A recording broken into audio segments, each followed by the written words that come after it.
Allez, c'est parti. Notre premier débat avec Françoise Degois. Bonsoir. Bonsoir Thomas. Éditorialiste, essayiste. Vous publiez L'homme qui n'avait pas d'amis. C'est chez Plomb. Et comme on le voit sur la couverture, c'est d'Emmanuel Macron. Qu'il s'agit. Bruno Cotrez, bonsoir. Vous êtes politologue, chercheur CNRS au CEVIPOF. J'accueille également Pierre-Adrien Martoli. Bonsoir. Bonsoir. Bienvenue, directeur des études politiques chez Harris Interactive. Et Laetitia Krupa, éditorialiste politique. Bonsoir. Laetitia, c'est donc notre dernier débat dans ce sens public avant le premier tour de cette présidentielle. Et donc, vous avez entendu mes titres, je vais vous demander de vous mouiller. Quels candidats formeront le trio de tête et dans quel ordre d'arrivée, Françoise Degois? Eh bien, c'est très difficile. Écoutez, pour la première fois, je pense qu'autour de cette table, il y a des grandes probabilités pour que Emmanuel Macron, malgré son petit toboggan, son toboggan même, vous savez, les cinétiques, les courbes mentent pas. Quand vous avez une courbe qui descend lentement, que vous en avez une autre qui monte en flèche, celle de Marine Le Pen, et une autre qui monte assez vite, celle de Jean-Luc Mélenchon, vous vous dites, si je suis Emmanuel Macron, heureusement qu'on vote dimanche. Heureusement qu'il n'y a pas une semaine de plus. Bon, donc là, mais moi, en toute sincérité, je ne sais pas quel est le tiercé. Pourquoi? Parce qu'il y a dans cette campagne des inconnus. Comment va fonctionner le vote utile? On est dans une centrifugeuse, vous savez. Jean-Luc Mélenchon est en train de dépecer tous les autres candidats de gauche. On le voit dans les enquêtes, mais pas simplement Harris Interactive. On voit bien que Jadot baisse, Yannick Jadot, Fabien Roussel, Anne Hidalgo. Mais il a encore du grain à moudre chez les abstentionnistes. Est-ce que Marine Le Pen est surévaluée ou pas? Est-ce que Marine Le Pen bénéficie du vote utile par rapport au bulletin Éric Zemmour? Il est possible également. Et est-ce qu'il va y avoir un vote utile également Emmanuel Macron si des électeurs considèrent qu'il y a un véritable danger de l'extrême droite? Donc, je vous le dis, c'est pas pour pas me mouiller parce que... Non, mais c'est intéressant. Vous faites la somme des inconnus, là. Je ne peux pas donner l'ordre d'arrivée. A priori, c'est Le Pen-Macron, mais je n'en suis pas si sûr. Je pense que Jean-Luc Mélenchon a encore une chance d'être au second tour avec justement ces 24 ou 25%. Marine Le Pen ou Emmanuel Macron? Ah, je ne sais pas. Le Pen, Macron, Mélenchon, ce serait extraordinaire au sens premier du terme. Oui, mais alors ce serait surprenant quand même, Pierre-Adrien, parce que l'écart, si on regarde l'écart chez vous ou chez d'autres instituts entre Emmanuel Macron et Jean-Luc Mélenchon, il est quand même... Il nous semble en tout cas important pour être rattrapé en 3 jours. Il est important. Alors ça c'est un fait quand on regarde les chiffres. Oui. Après il faut aussi regarder la dynamique. C'est vrai qu'Emmanuel Macron depuis plusieurs semaines recule. Alors au début c'était un recul assez lent, 0,5, 1 point. Là le recul s'accélère assez nettement. Ça le maintient à un niveau plus élevé de là où il était avant la guerre. Donc malgré tout ce stock de 24-25% d'électeurs qu'on mesure depuis des mois et des mois nous avec Challenge. Et qui était son score il y a 5 ans d'ailleurs. Il fait à peu près un tout petit peu au-dessus. Il fait 24. Oui c'est ça, il fait 24. Ce socle-là, pour le coup, est encore présent. On n'est pas revenu à ce niveau-là, même si on s'en approche de plus en plus. Mais la dynamique est quand même baissière. Et puis, c'est vrai que Marine Le Pen d'un côté et Jean-Luc Mélenchon de l'autre progressent quand même fortement. On est sur des plus 5, plus 6, plus 7 points en quelques semaines, en très très peu de temps.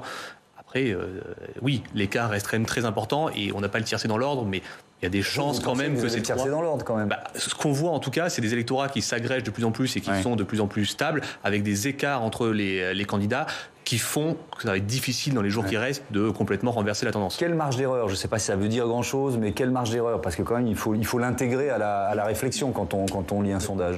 Pour l'instant, pour ces 3 premiers candidats, on n'est pas dans des écarts qui relèvent de la marge d'erreur, ça c'est sûr. En revanche, il y a toute une part d'électeurs qui sont encore indécis. Il ne faut pas oublier un chiffre assez intéressant. Il y a 5 ans, on a un tiers des électeurs qui se sont décidés dans les derniers jours. Alors attention, c'est un tiers qui hésitait probablement entre un candidat de gauche et un autre candidat de gauche, ou bien de droite et d'extrême droite. Enfin, en tout cas, c'est pas des basculements totaux du paysage politique, mais néanmoins, les gens sont pas totalement sûrs. Et vu le type de campagne qu'on a eu, vu les élections intermédiaires qui sont passées, qui ont quand même beaucoup bousculé les choses, il n'est pas improbable que ce niveau d'incertitude et de décision à la dernière minute soit encore plus élevé cette fois-ci. Bruno Cotrez, au trio de tête, et peut-être une impression un peu générale sur cette campagne présidentielle. On sait déjà qui est sur le podium. Par contre, il est plus difficile de savoir qui sera sur la marche 1, 2 et 3. Mais on sait déjà qui sera sur le podium. Maintenant, l'écart est quand même très, très important au plan statistique entre les 3, le trio de tête et l'ensemble des autres candidats. Il n'y aura pas de vote caché Zemmour qui d'un seul coup exploserait.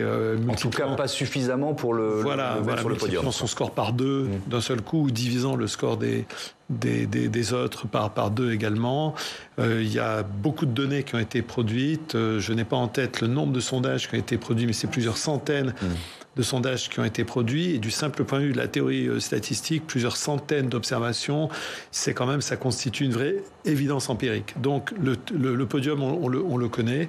Par contre, c'est vrai qu'il reste une incertitude sur la position que chacun va occuper sur le podium. Vous dites que Marine Le Pen peut être devant Emmanuel Macron éventuellement. On ne peut pas exclure totalement quand on prend en compte ce que Françoise disait tout à l'heure, c'est effectivement cette dynamique. On voit bien qu'il y a une dynamique qui est très importante. Les chiffres de progression de Marine Le Pen viennent d'être rappelés dans les derniers jours. C'est quand même très impressionnant. Et donc on voit qu'Emmanuel Macron est plutôt sur la descente. On voit que parallèlement, Emmanuel Macron, sa campagne ou sa non-campagne ne marque pas beaucoup les esprits pour le moment. Donc il n'y a pas de motivation, je dirais, d'un seul coup pour le premier tour. Le deuxième tour sera très différent. C'est une autre pour le premier tour de dire il faut sauver le soldat Macron dans son électorat. Donc pour le moment, c'est vrai que c'est un scénario qu'on ne peut pas exclure, le fait qu'ils soient très proches l'un de l'autre, peut-être plus proches qu'ils ne l'ont été en 2017. Ouais. Laetitia, votre trio. Moi, j'ai aimé votre enthousiasme, Thomas, en début de cette émission, quand vous nous parliez du tourbillon de cette campagne. Des derniers jours de campagne. Mais il n'y a pas de tourbillon. En fait, le plus grand candidat, c'est les sondages. On n'a parlé que de sondages pendant les 4 derniers mois, on va dire. Il n'y a pas de fait vraiment marquant, à part cette météorite Zemmour, mais c'était à l'automne dernier. Enfin, depuis le début de l'année 2022, très honnêtement, bon, bien sûr qu'il y a eu la guerre en Ukraine qui a tout asphyxié, mais quand même, on voit bien que dans cette campagne, finalement, on va certainement rejouer ce match. Enfin, en tout cas, c'est ce qui est dit. Donc, l'affiche est déjà connue. Donc, c'est pour ça qu'il y aura peut-être de l'abstention. Dans le même ordre qu'en 2017 pour vous ? Oui, et je pense qu'il y aura de l'abstention parce qu'il y a aussi cette affiche qui est rejouée à nouveau. Et donc, on se dit à quoi bon ? Voilà, il y a toujours ce truc de rejouer le même scénario. Bah, ça excite moins. Est-ce qu'il y a un vote caché, effectivement, pour Éric Zemmour ? C'est-à-dire des gens, comme ils ont pu le faire pendant des années quand on évoquait le vote Le Pen, Jean-Marie ou Marine Le Pen, voilà, ne pas assumer devant vos équipes le fait de voter Zemmour. Par définition, s'il y avait un vote caché, on ne le verrait pas dans les études. Ouais. Après, on peut s'interroger sur différentes choses. On peut notamment penser au profil des électeurs qui aujourd'hui choisissent Éric Zemmour. C'est des électeurs qui sont quand même plutôt connus pour avoir l'impression que personne ne parle des vrais problèmes en France, c'est-à-dire problèmes d'identité, etc. Et donc, c'est plutôt des gens qui sont prompts à prendre la parole quand on leur donne, plutôt qu'à se cacher et attendre la dernière minute pour aller voter. Moi, je crois assez peu, honnêtement, à cette théorie d'un grand vote caché. Qui plus est, Nocotresse le disait, que l'écart est très important aujourd'hui entre Éric Zemmour et les autres candidats. Alors, dans votre dernier, il est à 9,5, il pourrait passer les 10 ou flirter avec les 12, par exemple. Là, on pourrait dire qu'il y a un petit vote caché. C'est sûr qu'il y a une part d'incertitude et qu'il peut y avoir des électorats qui fluctuent, surtout que c'est un candidat nouveau. Ce qui n'est pas neutre, parce que le classement entre lui et Valérie Pécresse, par exemple, ça aura quelques conséquences. Françoise. Je crois, alors je suis absolument d'accord avec Laetitia pour dire que ça a été une campagne épouvantable, éprouvante, et d'ailleurs, il y a une forme de servitude volontaire même de notre part. Finalement, on a contribué nous-mêmes dans la façon dont on l'a, pas nous, mais les grandes chaînes, par exemple, en n'organisant pas de débat. Rien que le fait que les candidats ne puissent pas débattre entre eux, je ne parle pas de la présence du candidat d'Emmanuel Macron, mais ne puissent pas débattre entre eux, c'est quelque chose de très éprouvant parce que la France aime le débat. Il aurait fallu faire plus de débats face à face. Bien sûr, les 12 candidats ensemble. Ah non, moi je parlais de débat face à face. Les 12 candidats ensemble, ça n'avait jamais eu lieu. Quand il y a un président sortant, ça n'a jamais eu lieu. Bien sûr que ça a eu lieu en 2017, TF1 en plus double son score. Non, mais il n'y avait pas de président sortant. Parce qu'il y avait François Hollande qui n'y était pas, mais quelle importance, c'est le président qui décide ou pas d'y être. Mais non, moi je crois que vraiment, au nom de ça, on a stérilisé, aseptisé cette campagne, on l'a complètement écrasée, et vous vous retrouvez avec des médias même, et nous-mêmes qui sommes à contre-courant de la volonté des Français. Les Français voulaient qu'on leur parle de politique. L'Ukraine s'est passée très loin dans les préoccupations. C'est le pouvoir d'achat qui est venu en premier. C'est même l'affaire McKinsey. J'ai été sidéré de voir la préoccupation des Français arrive à 30%. Et au fond, finalement, nous avons tous participé, si vous voulez, à cette pas nous d'ailleurs, mais je dirais les grands monstres médiatiques ont participé à cela. Et moi, je crois, contrairement à ce que prévoient les sondeurs, mais peut-être vous serez d'accord, je pense qu'il va y avoir un sursaut sur l'abstention, et je pense que la balle de match, qu'on appelle la balle de match en politique, c'est-à-dire ce qui se passe dans l'urne le jour J, dans l'isoloir, qui n'est pas dans l'urne, on est mort, qui n'est pas, comment dirais-je, mesurable par les sondeurs et qui les plante assez souvent. Je pense que cette année, c'est ça, c'est pour ça que je me permets. Donc vous dites qu'il y aura une abstention sans doute plus faible que celle qu'elle est. Je pense qu'on va être moins haut que 29%, et c'est pour ça que je ne veux pas donner c'est pas parce que j'ai un désir que la gauche gauche soit au second tour. Hein.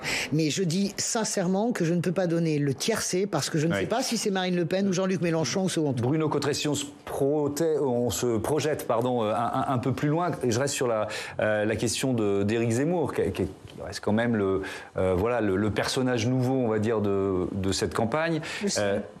Oui, on pourrait considérer que Fabien Roussel aussi, mais à un degré moindre, a fait éruption.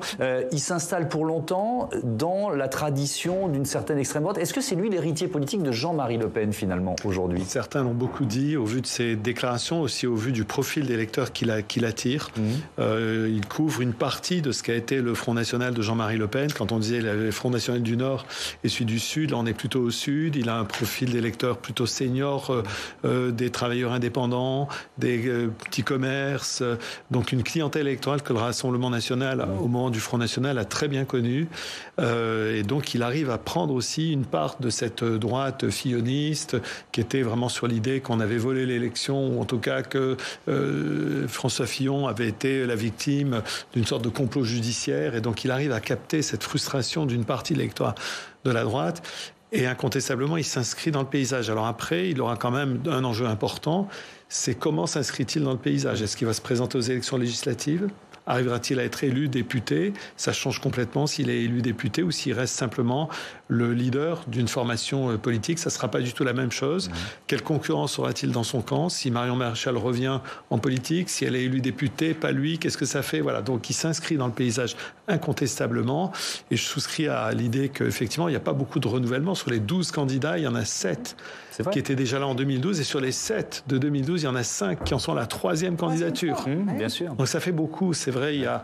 Mais alors lui, il représente effectivement quelque chose de nouveau, un courant de pensée qui existe dans la vie politique française. Après, il aura lui-même son jeu, il aura lui-même on dirait ses propres contradictions, parce que quand on regarde la position d'Éric Zemmour par rapport aux autres candidats de droite, on voit que sur l'économie, il est libéral, très libéral, de Pécresse ou même de Macron sur certains points. Sur la dimension sociétale, il s'éloigne d'eux. Et donc, à un moment donné, lui aussi, il sera un peu squeezé par ce qu'il n'a cessé de dénoncer, c'est-à-dire un clivage interne à la droite sur les questions économiques et sur les questions culturelles. Tout va dépendre de 8h02. Qu'est-ce qu'il dit Éric Zemmour à 20h02 ? Qu'est-ce qu'il dit Éric Zemmour ? Il dit à titre personnel, j'appelle à voter Marine Le Pen. Il dit, j'appelle à amplifier l'élan de Marine Le Pen si elle est devant. Il se ficelle complètement, Éric Zemmour. Il a passé finalement une campagne à expliquer, vous savez, celle-là, elle est trop bête, trop blonde et trop débile pour pouvoir gagner. De toute façon, elle ne gagnera jamais. Il finit à 7, 8, 5, peut-être 6, parce que au rythme où vont le dépeçage et le vote utile dans les derniers moments, je ne sais pas à combien il sera, mais certaines, peut-être pas à 10. Qu'est-ce qu'il fait Éric Zemmour à 20h02, à 20h15, à 20h30 ? C'est son avenir dépend des mots qu'il va prononcer. Son avenir personnel, politique, va dépendre des mots qu'il va prononcer. Ça, c'est facile. Et c'est pour ça que la soirée électorale, il y aura une soirée électorale, dimanche 19h30, soyez là, on sera là jusqu'à minuit avec Brigitte Boucher, soirée commune LCP, je fais ma petite pub, LCP, Public Sénat, ça va être passionnant d'analyser, on aura beaucoup d'experts, de politologues, de sociologues, d'historiens, d'analyser les mots des candidats qualifiés ou non qualifiés d'ailleurs. 19, ce que laisse prévoir ce soir, il est à 18. Si Jean-Luc Mélenchon finalement n'arrive pas, selon son souhait, à accrocher le second tour avec les dents, que fait-il Jean-Luc Mélenchon ? La dernière fois, il ne dit rien. Non, il a dit qu'il allait consulter sa base. Une seule voix. Non, il a dit pas une. La dernière fois, on a fait la soirée électorale la même. Il a dit pas une seule voix pour Marine Le Pen. Voilà, c'est ce qu'il a dit la dernière fois. Est-ce qu'il dit ça aussi ? Une grande partie de la réélection d'Emmanuel Macron pourrait dépendre des mots de Jean-Luc Mélenchon. On y viendra tout à l'heure avec Marion Vigoureux sur les stratégies de 20h01 ou de 20h02, mais je voudrais qu'on revienne sur les mots, Laetitia, puisque vous décortiquez le mot de la semaine sur nos réseaux sociaux depuis la rentrée de janvier. Alors là, vous en avez retenu 5 pour, en quelque sorte, donner le ton de cette présidentielle. C'est très subjectif, parce que c'était déjà une sélection que j'avais faite depuis le mois de janvier. Alors j'en ai retenu 5 par ordre chronologique. Le premier, c'est Ibiza. Est-ce que vous vous rappelez de cette polémique qui était partie en flèche début janvier à cause des vacances de Noël du ministre de l'Éducation nationale? On croyait que c'était anecdotique. Non, la charge symbolique d'Ibiza, elle est très lourde et tout le gouvernement le savait. Bien sûr que c'est une image de déconnexion, de privilège qui l'entourait. Et donc, il y a vraiment eu une communication de crise mise en place avec Jean-Michel Blanquer lui-même sur le plateau de TF1 devant les députés avec la prouesse de ne dire Ibiza qu'une seule fois. Ensuite, c'est Valérie Pécresse qui prend la main. Alors là, vous la connaissez, cette communication politique très classique, gros rouge qui tâche, Valérie Pécresse qui ressort le Karcher de Nicolas Sarkozy de la cave et qui, dans la même phrase, parle de racaille. Donc on avait tout le vocabulaire sarkozyste et bon, in fine, ça lui a pas du tout servi à Valérie Pécresse. Nicolas Sarkozy ne l'a jamais soutenu ouvertement, il l'a même critiqué à longueur de papier dans la presse et dans les médias. Et puis cette position finalement très à droite de Valérie Pécresse l'a totalement cornérisée. Le mot guerre aussi. Le mot guerre dans la bouche de tous les candidats, évidemment. Comme je disais tout à l'heure, elle a asphyxié la campagne. Et puis finalement, elle a changé aussi un peu de braquet.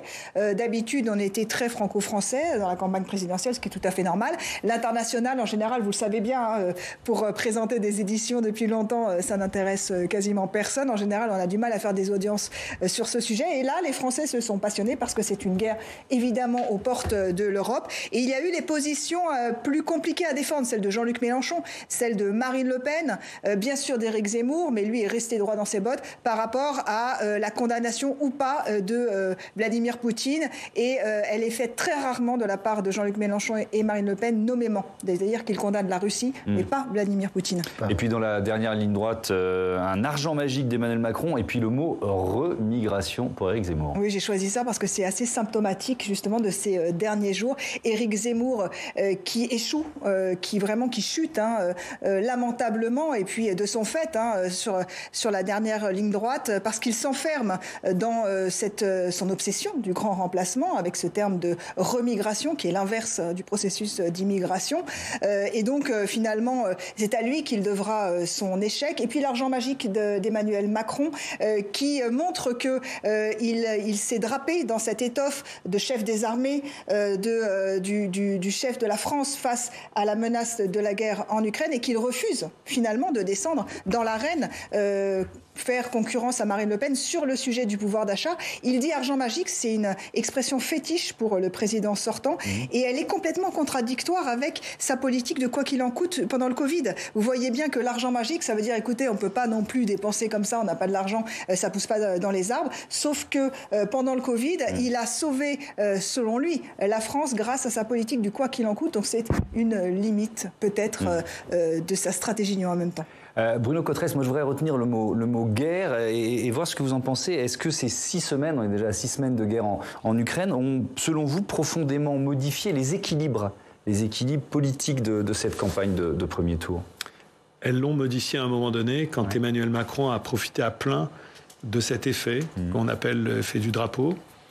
Où là, incontestablement, ça a permis à Emmanuel Macron de prendre une distance considérable dans les intentions de vote. Il est monté au-delà de 30%, donc un score très important qui rappelle à ce moment-là certains de ses prédécesseurs qui avaient obtenu des scores flirtant avec les 30% ou dépassant 30% dans le cas de Nicolas Sarkozy même.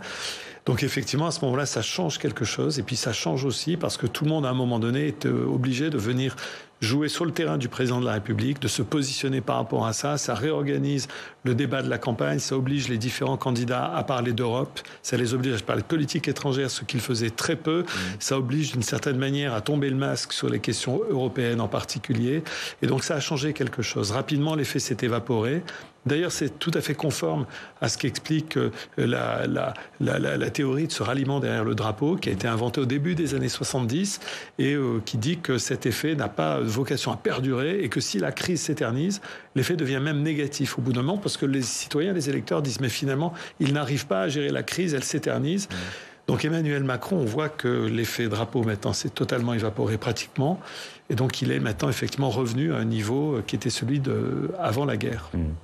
Nouveau chapitre dans ce débat, on pourrait titrer, vous parliez de 20h02, monsieur de 20h01 contre madame 20h02, pour reprendre les amabilités échangées entre Éric Zemmour et Valérie Pécresse, l'une supposée se rallier à Emmanuel Macron dès 20h02, puis l'autre supposée se rallier à Marine Le Pen dès 20h01, on verra bien ce qui se donne. Bref, Marion Lireux, bonsoir Marion, on parle tout de suite des ralliements au soir du premier tour. Oui, puisque depuis 3 semaines, la candidate du Rassemblement national connaît une dynamique forte. Sa progression ne s'effrite pas, contrairement au chef de l'État.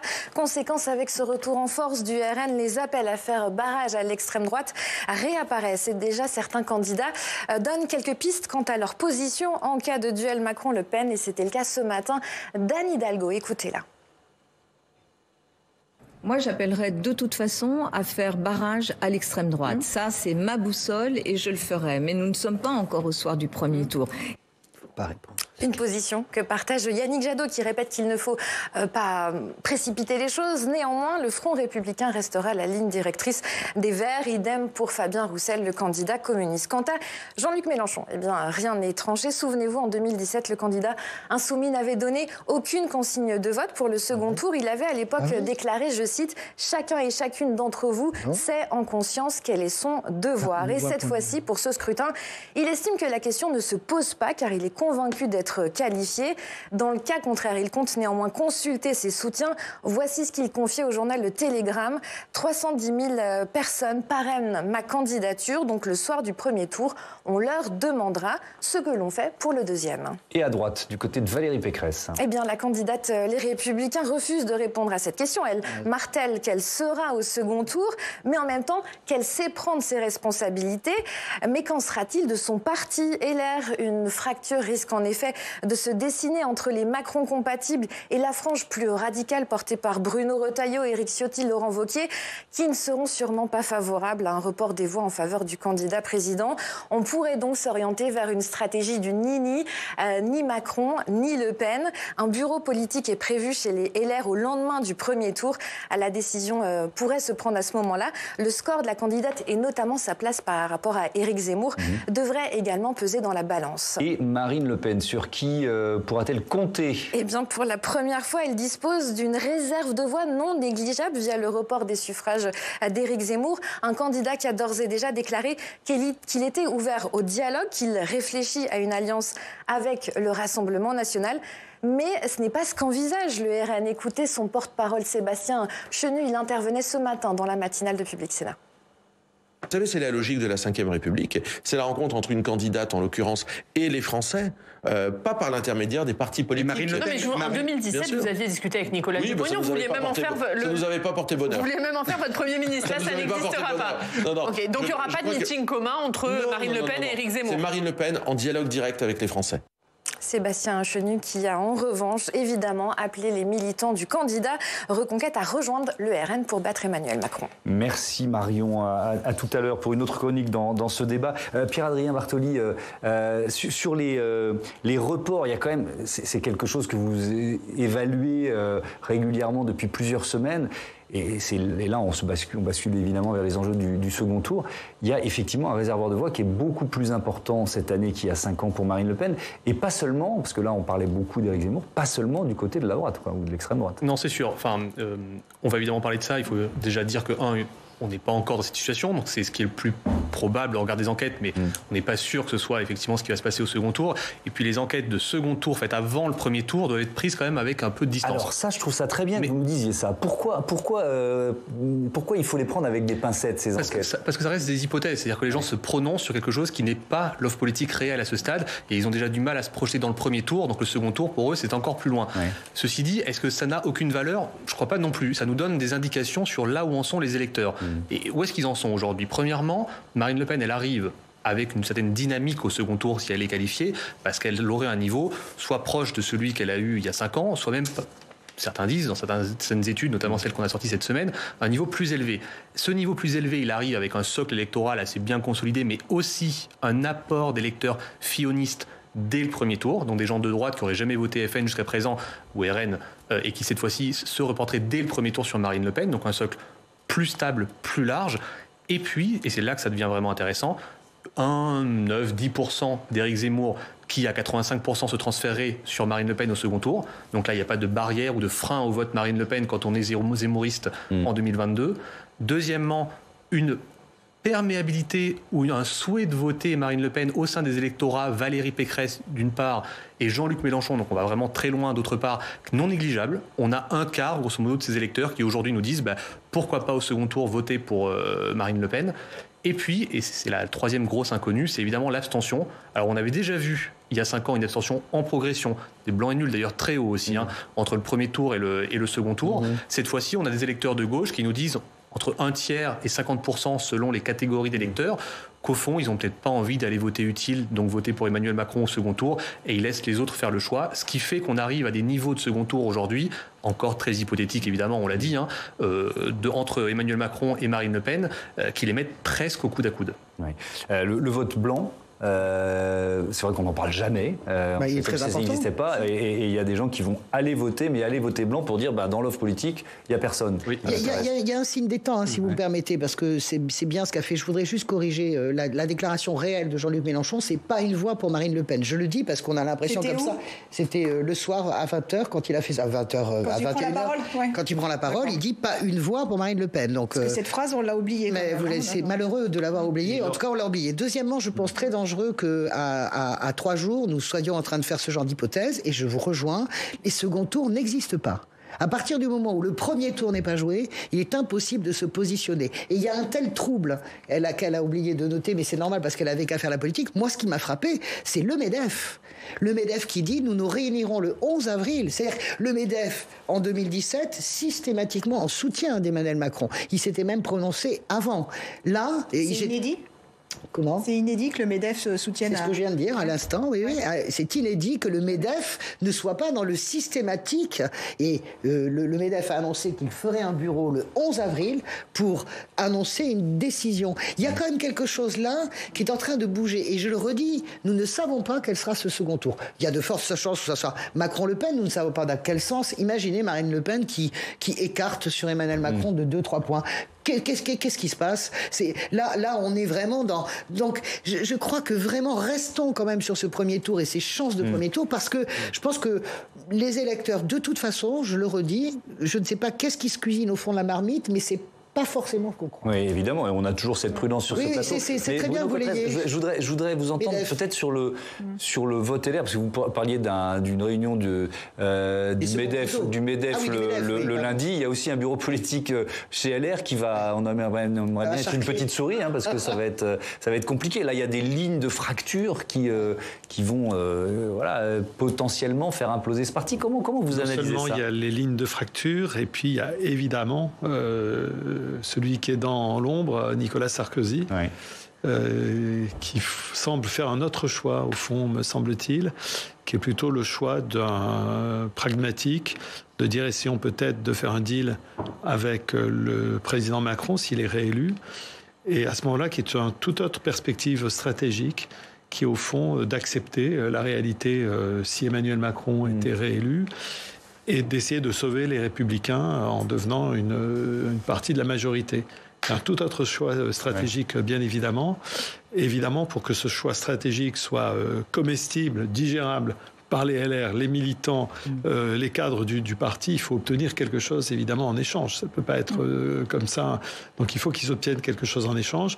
Et ça, c'est assez suspendu aux résultats des élections législatives. Donc, les résultats des élections législatives auront un rôle absolument fondamental de ce point de vue-là, sur la stratégie des LR. Et il y en a un qui est en embuscade, il me semble, de LR, de ce naufrage LR, c'est Édouard Philippe. Parce que pour l'instant, sa formation politique est toute petite, mais s'il a un coup politique à jouer, c'est bien sûr de récupérer cette droite qui est étanche et qui reste étanche avec l'extrême droite. Il faut le rappeler quand même qu'il y a quand même une grosse partie des Républicains qui ne veut pas, dans aucun cas, pactiser avec l'extrême droite. Et puis il y a la jeune génération. On parle beaucoup de David Lisnard. Ce qui se murmure, en tout cas chez les LR, c'est que les LR, les Républicains peuvent exister comme une entité à part entière, pas du tout être avalés par la machine Macron, et vraiment se reconstruire avec cette nouvelle génération. David Lisnard fait partie de ces étoiles montantes de la droite sur laquelle un certain nombre de cette droite républicaine dont vous parliez très bien, qu'on connaît très bien, qui ne pactise pas, qui n'est pas la droite de Wauquiez, qui n'est pas la droite de Ciotti, et qui dit nous avons une existence propre, il faut tout reconstruire, ils peuvent encore l'envisager. Pour ça, il faut être au-dessus de la barre symbolique de 10, Thomas, pardonnez-moi. Si Valérie Pécresse, d'abord il faut qu'elle soit devant Éric Zemmour, ça c'est une question de survie, même à un poil et un epsilon, et il faut être au-dessus de 10. Vraiment, en dessous de 10, ça paraît très compliqué. Sa survie à elle, je ne sais même pas, elle va revenir. Je me demande d'ailleurs comment Anne Hidalgo pourra revenir à la mairie de Paris. Oui, on peut pas balayer tous les enjeux, mais il y en a tellement qui sont passionnants. Il y a effectivement Anne Hidalgo, c'est une logique même de pouvoir. Comment on reprend la main à la mairie de Paris. Valérie Pécresse à la région. Mais si les Verts à la mairie de Paris, justement, la chance dans le malheur d'Anne Hidalgo sera que Yannick Jadot est parti pour faire un score en dessous de 5. Donc là, si vous voulez, le rapport de force, il est quasiment nul. Et si elle fait en dessous de 5, le PS est ruiné? Le PS a de l'argent. Non, le PS a vendu sur le Ferrino, le PS a obtenu des prêts. Il n'y a pas tout ce qui a couru en disant non, elle n'est pas ruinée. Ça aura coûté cher, mais vous remarquerez que le PS a fait une campagne quand même très sobre, low cost. Oui. Alors, vous parliez de Yannick Jadot. On va faire un zoom sur le vote jeune, si vous le voulez bien. Le vote des 18-30 ans. Yannick Jadot, qui était sur France Inter ce matin, il s'adresse aux jeunes. On a voulu parler de la jeunesse, on a voulu la mobiliser, il faut qu'elle s'empare de cette élection. C'est notre avenir, c'est son avenir qui se joue. Elle a été tellement précarisée pendant ce quinquennat. Il y a tellement de propositions pour les sortir de la précarité avec un revenu citoyen, pour leur donner un ticket liberté-climat. C'est-à-dire qu'un ticket, ils peuvent se balader sur tous les transports collectifs dans notre pays avec une seule carte à partir de 50 €. De l'autonomie, la fin de la précarité, on s'occupe des grands enjeux de l'humanité pour eux et pour nous. Et ben voilà. Dernière question. J'en aurais aimé en parler plus. Alors, si l'on en croit les sondages, Yannick Jadot, il n'a pas réussi à mobiliser les jeunes, pas seulement, mais les jeunes notamment, qui sont pourtant... on peut dire que c'est une génération qui est assez politisée, via les associations, via qui manifestent pour l'environnement. Bruno Cotteret, je ne sais pas comment vous analysez ce décalage, et il ne faut pas sous-estimer, puis après je donnerai la parole à Pierre-Adrien là-dessus, le fait qu'il y a peut-être une majorité de 18-30 ans aujourd'hui qui vote prioritairement pour qui ? Pour Marine Le Pen. Pour Marine Le Pen, la jeunesse qui est déqualifiée, la jeunesse des travailleurs pauvres, jeunes, Marine Le Pen, incontestablement. L'autre jeunesse, plutôt Mélenchon. Voilà. Et Jadot, et le vote... pardon, parce que j'ai ouvert la question Le Pen, mais sur le vote Europe Écologie Les Verts, pourquoi ça n'a pas imprimé auprès de cette génération qui est quand même, pour une large part, mobilisée sur ces questions? Je pense qu'il y a une série de problèmes. Le premier, c'est que si la question du climat, de l'avenir de la planète préoccupe beaucoup, c'est numéro 2 dans les enjeux qui préoccupent. La manière dont l'écologie politique en France traite cette question ne couvre pas l'ensemble de la préoccupation écologique. Pour beaucoup de Français, la préoccupation écologique, c'est mieux traiter les animaux, c'est s'occuper de la nature. Et le prisme assez politisé, on va dire, de l'écologie politique ne couvre pas l'ensemble. Vous avez au niveau de la base beaucoup d'associations qui luttent et qui s'engagent pour la protection d'espèces animales, des oiseaux, etc. et qui voient cette écologie politique un peu comme un peu trop idéologique parfois. Par ailleurs, il y a une difficulté de fond. Le message politique des écologistes est un message plutôt de rénovation, du lien politique. L'élection présidentielle, c'est quelque chose qui est difficile parce que le rôle du président de la République dans la 5e, c'est une sorte de rôle très vertical, d'autorité à base de leadership qui s'affirme. Et c'est vrai que les écologistes... Ça, c'est pas dans la culture des écologistes. Ils nous proposent un autre style de lien politique, plus horizontal, plus dans le dialogue, plus dans le respect de l'autre. Il n'y a pas de dialogue. Ils ont sorti Sandrine Rousseau, donc il n'y a même pas de dialogue. Enfin, je veux dire, on aurait pu avoir un tandem. C'est encore une autre question. Et après, l'élection présidentielle, c'est une élection incroyablement intransigeante, impitoyable du point de vue de l'équation personnelle du candidat. Yannick Jadot a fait des efforts, on voit il a revêtu le costume du candidat officiel et ça marche pas quand même parce que quelque part les électeurs doivent ressentir que peut-être il s'inscrit dans une compétition qui n'est peut-être pas là où Yannick Jadot peut donner le meilleur de lui-même. Pierre-Adrien Bartoli, ce vote jeune, les 18-30 ans, c'est le même trio de tête que pour l'ensemble des Français ou pas forcément? C'est le même trio, mais c'est pas les mêmes proportions. Et on a effectivement, non pas une jeunesse, mais des jeunesses, et donc effectivement des votes différents, avec un Jean-Luc Mélenchon qui prend toute sa place, notamment autour de l'enjeu environnemental. qui en fait, Jean-Luc Mélenchon est parvenu à, pour ces jeunes-là, être le candidat qui portait le mieux ces enjeux qui effectivement comptent à leurs yeux. Et puis on a une jeunesse plus intégrée, qui effectivement est une jeunesse qui va voter pour Emmanuel Macron, et ça on l'oublie un petit peu, qu'il a soutenu d'ailleurs durant tout son quinquennat. Toute une partie de la confiance Emmanuel Macron dans les différents baromètres mensuels vient de cette jeunesse qui au final l'a soutenu presque de manière uniforme tout au long du quinquennat.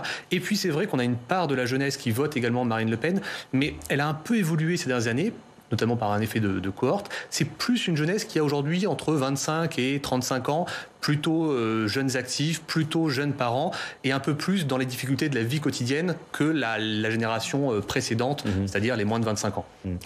Les politiques, ils s'adressent pas beaucoup aux jeunes dans une campagne présidentielle parce qu'ils savent qu'ils votent moins que les autres. Est-ce que c'est aussi basique que ça, Pas du tout. Je me souviens de Ségolène Royal qui a fait une campagne basée sur les jeunes. D'ailleurs, elle avait laissé les clés de sa campagne à la jeunesse, à la ségosphère, notamment Thomas Hollande, son fils. Jean-Luc Mélenchon a mis un point d'honneur à laisser les clés de sa campagne à des gens qui ont tous moins de 30 ans. C'est pour ça que son directeur de campagne, Bompard, qui a 33 ans, Quatennens, mais toute la sphère numérique, c'est des bébés. Et il a dit, voilà, et d'ailleurs, vous voyez le nombre de jeunes qu'il y a. Sur les 18-24 ans, il est en tête, Mélenchon, et derrière, c'est Macron, c'est vrai. Bon, moi, je pense que c'est une façon de s'adresser. Je pense que je suis d'accord sur l'analyse, l'équation personnelle. Une présidentielle est impitoyable. Dans les 15 derniers jours, les gens se disent, bon, celui-là, est-ce que je le vois président ou pas? C'est aussi une question aussi bête que ça. Et je pense que l'anti-présidentialisme des Verts rencontre à chaque présidentielle la logique de la 5e, et ça ne fonctionne pas. Donc la jeunesse, moi je vois quand même les candidats s'adressent à la jeunesse. C'est plus compliqué pour la droite. Emmanuel Macron s'adresse à la jeunesse. Ségolène Royal l'a fait. François Hollande en 2012 le fait également. Et d'ailleurs il fait un très bon score avec la jeunesse. Donc cette jeunesse, elle demande qu'à... Et Sarko le fait aussi. Elle demande qu'à s'enflammer, la jeunesse, et je suis aussi d'accord sur le caractère très politicard même, très politicard des Verts, ressenti comme tel, en tout cas de Europe Écologie Les Verts, la structure. Yannick Jadot, ça le fait super bien pour résumer sur une européenne. Ça ne le fait pas sur une présidentielle parce que c'est impitoyable. Et dans la dernière semaine, vous verrez, Éric Zemmour souffre aussi de ça. Est-ce qu'il fait président ou pas? Dans la tête des gens, est-ce qu'il fait président ou pas? Il s'avère que Macron fait président, Mélenchon, vieux président, et Marine Le Pen, nouvelle présidente. Dans l'esprit des gens, je pense que c'est un facteur très important. Pardon. Pierre-Adrien Bartoli, et les programmes dans tout ça? Je sais bien qu'on est dans un système présidentiel, que donc l'incarnation pèse très lourd, mais voilà. Alors est-ce que le fait de recevoir là les programmes chez soi, est-ce que enfin les gens vont un peu les regarder, ou est-ce que ça se regarde beaucoup? Est-ce qu'ils les regardent pas tant que ça? Si, beaucoup. Vous pensez qu'ils les regardent? Alors les gens les regardent et le programme compte, mais en fait c'est plutôt la trace mémorielle du programme. C'est ça. Il y a un exemple qui illustre bien ça actuellement. On a parlé un petit peu avec la courbe d'Emmanuel Macron, avec effectivement une hausse très forte au moment de la guerre et puis un recul semaine après semaine depuis. Mais il s'est passé un phénomène sous-jacent à cette hausse puis cette baisse assez lente. Dès le départ, l'entrée en campagne d'Emmanuel Macron, on a une hausse plus forte auprès des électeurs de droite. En gros, les électeurs de Valérie Pécresse à l'époque. Ces électeurs-là, ils viennent parce qu'ils entendent la petite musique d'Emmanuel Macron autour des 65 ans, autour du RSA, etc. Et c'est cette petite musique-là qui n'est pas un catalogue de mesures extrêmement précises ou maîtrisées par les électeurs, ça les fait rester aujourd'hui autour d'Emmanuel Macron, parce qu'ils ne sont pas repartis. À l'inverse, des électeurs de gauche qui, pas plus que ces électeurs de droite, connaissent le détail du programme et du pourquoi, du comment, ont entendu aussi ces messages et ont eu une forme de doute qui a été un peu lissée ou passée sous le tapis parce que la guerre et la nécessité d'être autour du président. Mais aujourd'hui, eux sont en train de retirer leur bille et de se dire peut-être qu'au fond, Emmanuel Macron n'est pas le meilleur candidat pour moi, qui a une culture politique de gauche, je vais ailleurs. Donc c'est pas le programme, c'est plutôt la petite musique qu'il y a sous le programme qui, elle, peut jouer assez fortement. Ouais, très court, il y a une idée reçue aussi. On pense que, alors de notre point de vue de journaliste, que les clips, vous savez, qui sont diffusés à heure fixe là, sur les télévisions publiques, ne servent à rien, et c'est une fausse fausse idée, puisque beaucoup de Français se décident et parfois entrent dans la campagne avec la diffusion de ces clips. Ils découvrent. Et les programmes qui arrivent à la maison, aussi les incarnations. C'est 2 minutes, c'est bien fait, on comprend, on a une incarnation, on voit le candidat qui nous parle directement. Et c'est vrai que la télévision reste encore aujourd'hui le média de masse dans une campagne présidentielle. De très loin. La moralité, le taux d'indécision, il reste important. Il reste 3 jours. C'est le moment de faire votre choix si vous ne l'avez pas encore fait. Vous pouvez même encore faire des procurations. Ne l'oubliez pas, c'est encore possible là et c'est de plus en plus facile en France. Donc si vous ne pouvez pas vous déplacer, trouvez quelqu'un pour voter à votre place. J'espère bien que tout le monde va aller voter. Moi, je trouve ça super de pouvoir aller voter. Il ne faut pas l'oublier. Il y a des pays où c'est juste impossible depuis des décennies. Voilà, donc, ça vaut 1000 clips. Donc profitons-en. Merci Françoise. Le titre de votre livre, c'est L'homme qui n'avait pas d'amis. Je ne sais pas s'il en aura plus ou moins à 20h01 dimanche prochain. On verra bien. En tout cas, c'est aux éditions Plomb.